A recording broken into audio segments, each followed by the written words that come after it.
বন্ধুরা, আশা করি সবাই ভালো আছেন। তো বন্ধুরা, এখন আমি যে বিষয়টা নিয়ে কথা বলবো সেটা হচ্ছে দুটো ছবির পোস্টার নিয়ে কথা বলবো। একটা হচ্ছে বরবাদ ছবির, যেহেতু ছবিটা ঈদে রিলিজ করছে, তো সেই ছবির একটা পোস্টার এসছে, সেই পোস্টারটা নিয়ে আলোচনা করব। এবং তার পাশাপাশি ঈদে আর একটা ছবি রিলিজ করছে যেটার নাম হচ্ছে দাগি, যেটাতে আমরা অভিনয় করতে দেখতে চলেছি আফরান নিশোকে এবং শিবাব শাহিন ছবিটার পরিচালক। তো সেই ছবিটারও একটা পোস্টার এসছে, সেটা আমার কেমন লেগেছে সেই বিষয়ে আপনাদেরকে জানাবো। তো আশা করব ভিডিওটা খুবই ইন্টারেস্টিং হবে। ভিডিওটাকে আপনারা শেষ পর্যন্ত দেখতে থাকবেন এবং চ্যানেলটা নতুন হয়ে থাকলে অবশ্যই আপনারা চ্যানেলটা সাবস্ক্রাইব করে নিয়ে পাশে বেল আইকনটা অবশ্যই প্রেস করে দেবেন। দেখুন, প্রথমত দুটো বিষয় নিয়ে আমি কথা বলি। তো প্রথমে যদি বরবাদের পোস্টারটা নিয়ে কথা বলি, দেখুন বরবাদের পোস্টারটা, আমি যেহেতু সাকিব খানকে বিশাল পছন্দ করি বা সাকিব খানের বরবাদ ছবি যেহেতু এই মুহূর্তে সবচেয়ে বেশি সাকসেসফুল হতে পারে বলে আশা করা হচ্ছে, এবং দেখুন সোশ্যাল মিডিয়া জুড়ে দেখলে এটা বোঝা যাচ্ছে যে সাকিব খানের ক্রেজ বেশি। তারপরে যদি আমাকে বলতে বলা হয়, কারণ আমি এটা দেখে কখনোই বলবো না যে সাকিব খানের বরবাদ ছবির পোস্টারটা আউটস্ট্যান্ডিং কিছু হয়েছে, আউটস্ট্যান্ডিং কিছু হয়নি। তিনটে ক্যারেক্টার, মেনলি ছবির তিনটে মেন ক্যারেক্টার, একটা হচ্ছে যিশু সেনগুপ্ত, একটা সাকিব খান এবং একটা ইদিকা পাল। তিনটে ক্যারেক্টারকে তিনটে সাইডে দেখানো হয়েছে এবং ইদিকা পালকে যে লুকটা দেখানো হয়েছে সেই লুকটা আমরা এর আগেও দেখেছি। তো আমাদের কাছে লুকটা দেখেছি, আমরা কিছু মানে অবাক হয়ে গেছি বা ব্যাপক কিছু লেগেছে সেটা কিন্তু মনে হয়নি। এবং সাকিব খানের এই যে সাইলেন্ট লুক, সেটা তো আমরা অনেক আগেই দেখতে পেয়ে গেছিলাম।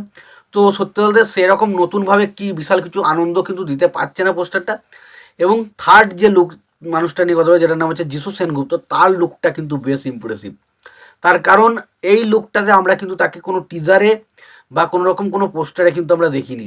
তার লুকটা লম্বা লম্বা চুল এবং একটা চোখ মুখের মধ্যে একটা ফাঙ্কিনেস, মানে তার মধ্যে যে ধরুন ভগবান ভগবান সত্তা রয়েছে কিন্তু ভেতরে ভেতরে প্রচুর শয়তান। তো সেই জিনিসটা তার চোখ মুখের মধ্যে ফুটে উঠেছে, সেই জায়গাগুলো ব্যাপক লাগছে। তো সত্যি কথা বলতে যিশু সেনগুপ্তর জন্যই পোস্টারটা বেশ ইমপ্রেসিভ লাগে। বাট বাকি যে পোস্টারগুলো সেটা খারাপ আমি কখনোই বলছি না, বাট সেই পোস্টারগুলোকে অলরেডি আমাদের দেখা, তো আমাদের কাছে নতুন কিছু প্রাইভেট করতে পারে না একমাত্র যিশু সেনগুপ্তর ক্যারেক্টারটা ছাড়া। তো তোমাদের কেমন লেগেছে পোস্টারটা জানিও। এবার আসি দাগির পোস্টার। দেখুন দাগির পোস্টারগুলো খারাপ কিছু যে লাগছে সেটা না, এবার আউটস্ট্যান্ডিং কিছু লেগেছে সেটাও না। পোস্টারটা একটা অর্ডিনারি পোস্টারের মতো হয়েছে। তবে আমি বলবো দাগির কিন্তু পোস্টারের থেকেও প্রথম হচ্ছে যে মেনশন করা হচ্ছে যে লাইনগুলো, সেই লাইনগুলো কিন্তু বেশ ইন্টারেস্টিং এবং সেই লাইনগুলো কিন্তু দারুণ লাগছিল। তো সত্যি কথা বলতে দাগির এই লাইনগুলো আমার কিন্তু বেশ বেশ বেশ মজা লেগেছে এবং আমি বিশাল মজা পেয়েছি লাইনগুলোর জন্য। আমি সত্যি বলছি প্রচণ্ড বেশি মজা পেয়েছি, আমার কিন্তু দারুণ লেগেছে। এবং পোস্টার, দেখুন পোস্টারটা আমার যে দারুণ কিছু লেগেছে, জাস্ট ছিটকে গেছি সেরকম কিন্তু কিছু হয়নি, বাট লাইনটা সত্যি বলছি আমার দারুণ লেগেছে। এবার তোমাদের কেমন লেগেছে পোস্টার দুটোর মধ্যে কোন পোস্টারটা তোমাদের বেটার লেগেছে অবশ্যই জানিও। তোমাদের যদি ভিডিওটি ভালো লেগে থাকে অবশ্যই তোমরা লাইক কমেন্ট শেয়ার করে দিও। চ্যানেলটা নতুন হয়ে থাকলে অবশ্যই তোমরা চ্যানেলটা সাবস্ক্রাইব করে নিয়ে পাশে বেল আইকনটা অবশ্যই প্রেস করে দিও। ভালো থেকো, সুস্থ থেকো, দেখাচ্ছ পরে ভিডিওতে।